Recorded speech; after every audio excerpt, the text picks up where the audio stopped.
I discovered something in my research that terrified me at first, something so profound, so absolute in its power, that I questioned whether humanity was ready to understand it. In the depths of my exploration into the human psyche, I stumbled upon a mechanism, a vibrational gateway, if you will, where the boundary between mind and matter completely dissolves. And in that sacred threshold, I witnessed something extraordinary. Reality doesn't just respond to consciousness, it surrenders to it, completely, instantaneously, without negotiation. What I'm about to share with you today isn't theory, it's not philosophy pulled from ancient texts or mystical speculation. This is direct observation from decades spent mapping the invisible architecture of human consciousness.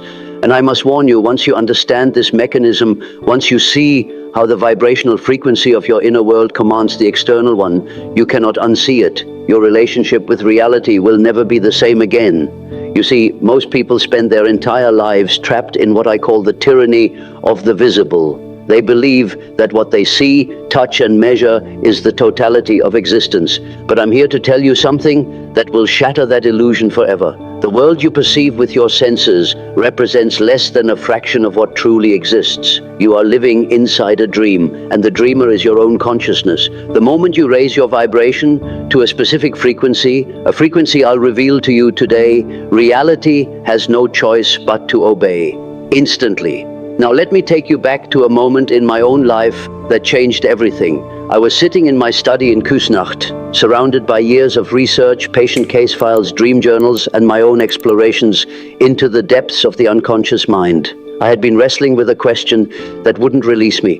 Why do two people facing identical external circumstances create completely different realities? One person manifests abundance, connection, and vitality. The other, despite identical starting conditions, manifests struggle, isolation, and decay. The answer didn't come from psychology textbooks. It came from a deeper place, from what I came to call the collective unconscious.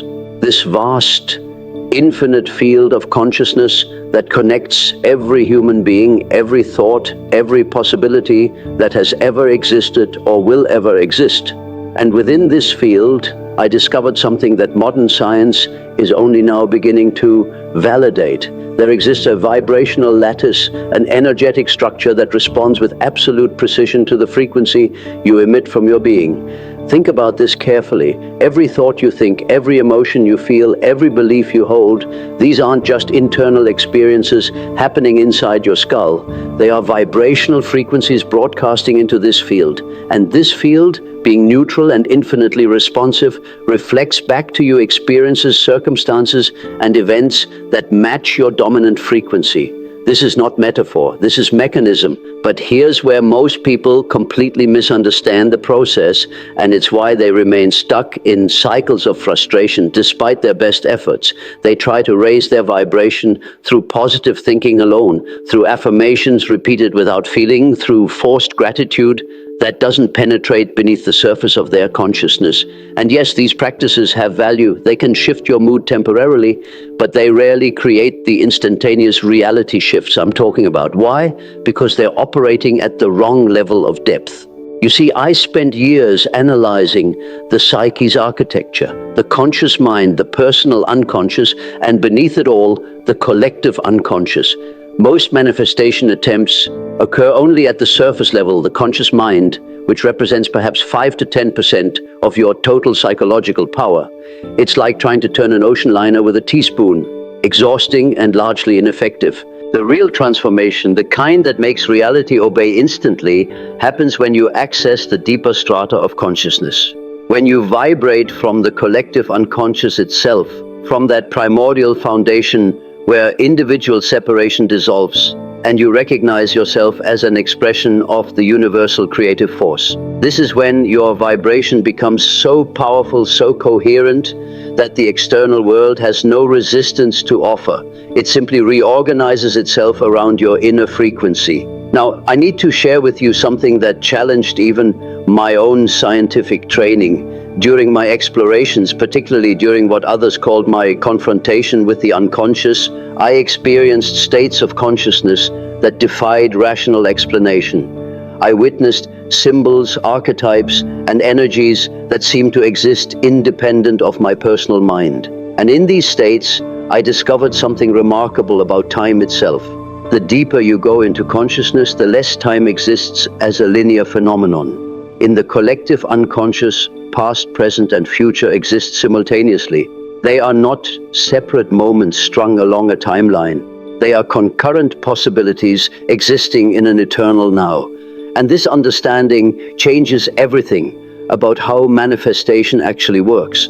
When you raise your vibration to access this level of consciousness, you're not trying to create something in the future. You're collapsing a possibility that already exists in the quantum field of potential into your present moment experience. The version of you who is healthy, abundant, creatively fulfilled, deeply connected, that version already exists as a viable probability in the field. Your job isn't to build it from scratch. Your job is to vibrate at the same frequency as that version until the two of you become indistinguishable. This is what I mean when I say reality obeys instantly. The moment your vibration locks into coherence with a desired probability, the shift happens in the deeper dimensions of existence immediately. What takes time is simply the physical matter, the slower vibrational frequencies of the material world, catching up and rearranging themselves to match the energetic blueprint you've established. But here's the critical insight that separates true transformation from endless struggle. You cannot fake this frequency. You cannot trick the field with surface-level positivity while your deeper consciousness vibrates fear, unworthiness, or doubt. The collective unconscious responds to your total vibration, not just the part you're consciously aware of. This is where shadow work becomes essential, and it's something I dedicated much of my life to exploring. The shadow represents the unconscious aspects of yourself that you've rejected, denied, or suppressed. These rejected parts don't disappear. They continue vibrating beneath your awareness, often broadcasting frequencies that completely contradict your conscious desires. You might consciously want abundance while your shadow vibrates scarcity. You might consciously desire love while your shadow vibrates unworthiness. Until you integrate these shadow aspects, until you bring them into conscious awareness and transmute their energy, you'll experience what I call destructive interference. Your conscious and unconscious vibrations cancel each other out, creating a muddled, incoherent signal that the field cannot respond to with clarity. This is why self-knowledge, true psychological integration, is not optional on this path. It's fundamental. What I'm sharing right now goes far beyond simple techniques. This is a complete map of consciousness itself. Let me give you a practical framework for understanding how to raise your vibration to the frequency where reality obeys. I discovered through my work that consciousness operates through complexes, clusters of associated thoughts, feelings, and memories organized around central themes. These complexes function like independent personalities within your psyche, each broadcasting their own vibrational frequency. Most people have complexes around money, relationships, health, self-worth, power, and so on, and each complex carries a dominant emotional charge. If your money complex is charged with anxiety and scarcity, that's the vibration you're broadcasting regarding finances, regardless of what affirmations you're repeating.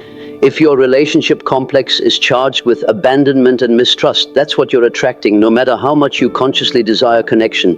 The path to raising your vibration then begins with identifying these complexes and consciously transforming their emotional charge. This isn't about denying difficult emotions or bypassing pain. It's about meeting these aspects of yourself with awareness, understanding their origin, and integrating their energy in a way that serves your wholeness rather than fragmenting you. I developed a practice during my own journey that I called active imagination. It's a method of dialoguing directly with the unconscious, of giving voice and form to the complexes and archetypes that live within you. Through this practice, you can literally transform the vibrational frequency of your psyche from the inside out. You meet the wounded child, the critical parent, the saboteur, the hero, whatever forms your unconscious takes, and you engage with them consciously until integration occurs. When integration happens, something miraculous occurs in your vibrational field. The competing frequencies harmonize, the destructive interference transforms into constructive amplification, and suddenly your vibration becomes coherent, unified, powerful. This is the frequency at which reality obeys instantly because there's no internal contradiction diluting your signal. Now, I want to reveal to you the exact moment when reality obeys. It's not random, it's not mysterious. It follows a precise psychological and energetic sequence that I observed repeatedly in my patients and in my own life. The sequence begins with the recognition point. This is the moment when you consciously recognize that you are not separate from the creative source of existence. You're not an isolated fragment begging the universe for scraps. You are an expression of the universal psyche itself, individuated but not separate. This recognition doesn't happen intellectually. It happens experientially, in your body, in your cells, in that deep knowing that transcends thought. When this recognition occurs, something shifts in your energetic signature. The frequency of separation, which vibrates as lack, fear, and limitation, dissolves, and in its place emerges the frequency of unity, which vibrates as abundance, love, and infinite potential. The second phase of the sequence is assumption. This is where you assume the internal identity of the version of you who already lives the reality you desire. Not as imagination, not as pretend, but as a psychological fact. You step into that identity completely, allowing it to reorganize your thoughts, your feelings, your perceptions, your behaviors. This isn't acting, this is becoming. And here's what most people don't understand about assumption. When you assume an identity at the level of the unconscious, your entire psyche reorganizes around that identity. The archetypes, the complexes, the energy patterns, they all shift to support this new center of gravity. And because the collective unconscious connects you to the universal field of possibility, this internal reorganization creates an external reorganization automatically. The third phase is sustained coherence. This is where most people fail. They have moments of recognition, brief experiences of assumption, but they don't sustain the frequency long enough for the physical reality to catch up. They feel good for a day or two, then doubt creeps back in. They embody their desired identity for a moment, then old patterns reassert themselves. This creates an oscillating vibration that confuses the field and delays manifestation indefinitely. Sustained coherence means maintaining your frequency regardless of present circumstances. It means you continue vibrating as the version of you who already has what you desire, even when the external world hasn't shifted yet. Even when your bank account shows lack, you vibrate abundance. Even when you're alone, you vibrate connection. Even when you're sick, you vibrate vitality. Not as denial, but as a deeper truth that you're anchoring into physical form through your unwavering frequency. This is the moment when reality obeys, when your vibration becomes sustained, coherent, and rooted in the deepest levels of your consciousness. The universe has no choice but to reflect it back to you. The lag time between internal shift and external manifestation collapses. What might have taken years happens in weeks. What might have seemed impossible becomes inevitable. Let me share with you a discovery I made that bridges everything together.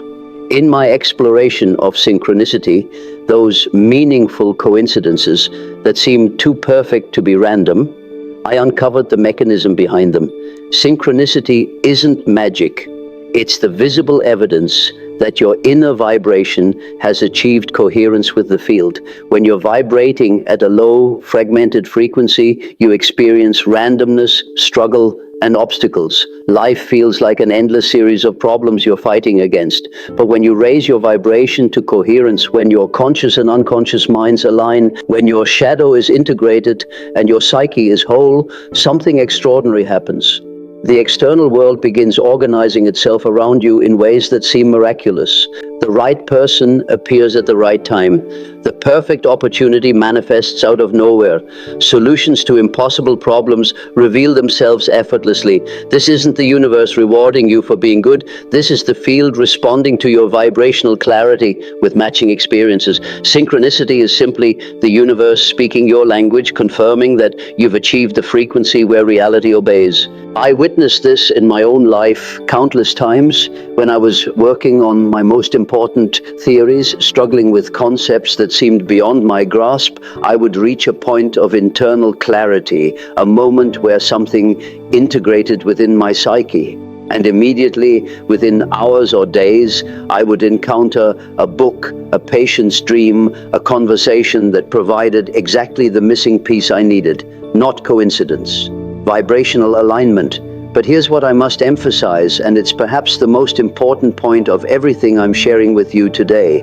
Raising your vibration isn't about escaping darkness or denying difficulty. It's about integrating everything, light and shadow, joy and pain, success and failure, into a unified field of consciousness that transcends duality. The highest vibration isn't constant happiness, it's wholeness. It's the capacity to hold all aspects of existence without fragmenting, without collapsing into identification with any single part. When you achieve this level of integration, you vibrate at a frequency so stable, so grounded in truth, that reality cannot resist it. This is what I dedicated my life to, helping people individuate, helping them become whole, because a whole person vibrates differently than a fragmented one. A whole person doesn't vibrate need or desperation. They vibrate completion, and completion attracts while desperation repels. So how do you actually raise your vibration to this level? Let me give you the practical pathway I discovered through my work. First, you must engage in honest self-examination. You cannot transform what you won't acknowledge. Spend time in solitude, in reflection, getting to know the contents of your own psyche, your fears, your desires, your wounds, your gifts, all of it. Second, practice active imagination daily. Dialogue with your unconscious. Give voice to the parts of yourself you've rejected. Listen to what your dreams are telling you. The unconscious communicates through symbols, and learning this language is learning to navigate the vibrational realm directly.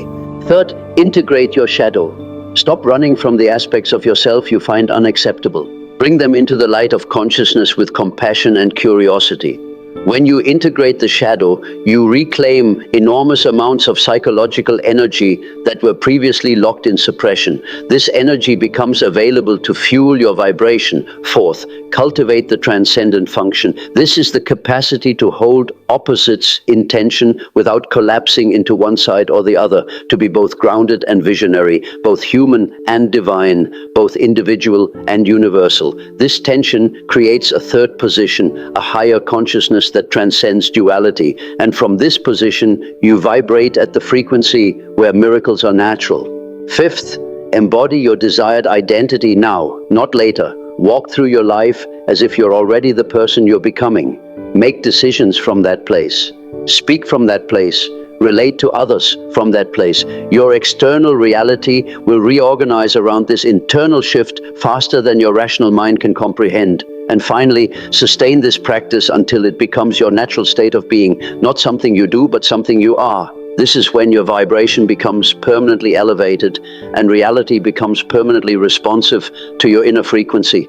If you've stayed with me this far in my speech, I know you're someone who's genuinely ready for this level of transformation. You're not here by accident. There's something in you that recognizes the truth in what I'm sharing, something that's been waiting for this understanding. I've dedicated my life to exploring these depths, to mapping the invisible territories of consciousness, and I'm committed to sharing these discoveries with those who are ready to receive them.